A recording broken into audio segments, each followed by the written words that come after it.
বরিশালের মেহেন্দিগঞ্জে জাতীয় প্রাণী সম্পদ সপ্তাহ উপলক্ষে প্রাণী সম্পদ প্রদর্শনীর উদ্বোধন করা হয়েছে। সকালে সরকারি পাতারহাট মুসলিম মডেল উচ্চ বিদ্যালয় মাঠে পায়রা এবং বেলুন উড়িয়ে এ প্রদর্শনীর উদ্বোধন করা হয়। পরে বর্ণাঢ্য র্যালি প্রদর্শনী স্থলে গিয়ে শেষ হয় এবং অতিথিরা বিভিন্ন স্টল পরিদর্শন করেন। মোহাম্মদ ইউসুফ আলী সৈকতের প্রতিবেদনে থাকছে বিস্তারিত। বরিশালের মেহেন্দিগঞ্জে জাতীয় প্রাণী সম্পদ সপ্তাহ এবং প্রদর্শনী 2025 বর্ণিল আয়োজনে উদ্বোধন করা হয়েছে। সকালে সরকারি পাতারহাট মুসলিম মডেল উচ্চ বিদ্যালয় মাঠে পায়রা ও বেলুন উড়িয়ে উদ্বোধন শেষে একটি বর্ণাঢ্য র্যালি প্রদর্শনী স্থলে গিয়ে শেষ হয়। সেখানে অতিথিরা জানান, দিনব্যাপী প্রদর্শনীতে উপজেলার বিভিন্ন খামারির পালিত গবাদি পশু, কবুতর, খরগোশ এবং হাঁস, মুরগি, পোষা বিড়াল, কুকুর সহ বিভিন্ন প্রজাতির পাখি প্রদর্শন করা হয়েছে বলে উল্লেখ করা হয়। সপ্তাহব্যাপী কর্মসূচির অংশ হিসেবে 4টি বিদ্যালয়ের শিক্ষার্থীদের মাঝে প্যাকেট দুধ বিতরণ এবং বিনামূল্যে চিকিৎসা সেবা প্রদান করা হবে বলে আয়োজকরা জানিয়েছেন। আয়োজিত আলোচনা সভায় সভাপতিত্ব করেন উপজেলা প্রাণী সম্পদ কর্মকর্তা ডাক্তার মোহাম্মদ গোলাম জাকারিয়া তৌহিদ। প্রধান অতিথি মেহেন্দিগঞ্জ উপজেলা নির্বাহী কর্মকর্তা মোহাম্মদ রিয়াজুর রহমান প্রাণী সম্পদ খাতের উন্নয়নে চলমান কার্যক্রমের গুরুত্ব তুলে ধরেছেন বলে জানানো হয়।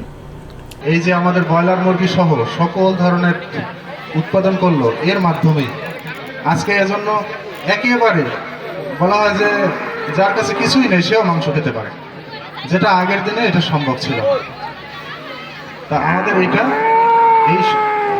এই বিভিন্ন সরকারের বিভিন্ন ধরনের উদ্যোগ, বিভিন্ন ধরনের পরিকল্পনার মাধ্যমে এই প্রাণী সম্পদকে উন্নত করার মাধ্যমে প্রথমবারের মতো আয়োজন হচ্ছে জাতীয় প্রাণী সম্পদ সপ্তাহ 2025।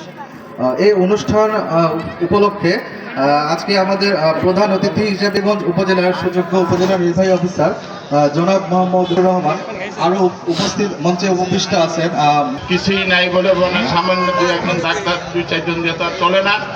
এটা আমরা মূল উৎপাদন করতে হলে আমরা ডাক্তার বৃদ্ধি করতে হবে, ডাক্তার সংখ্যা বৃদ্ধি করতে হবে।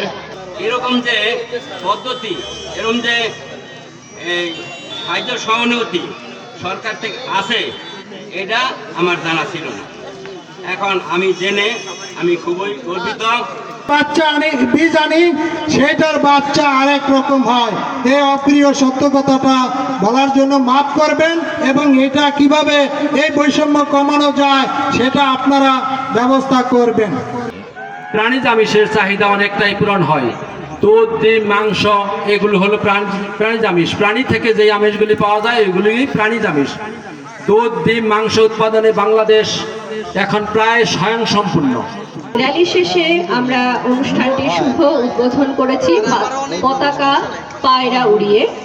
এ পর্যায়ে আমাদের সংক্ষিপ্ত আলোচনা অনুষ্ঠানে আপনাদের সকলকে স্বাগতম জানাই।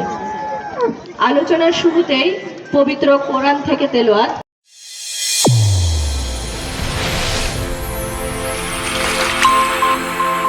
চ্যানেল A1 হৃদয় রেসপন্স।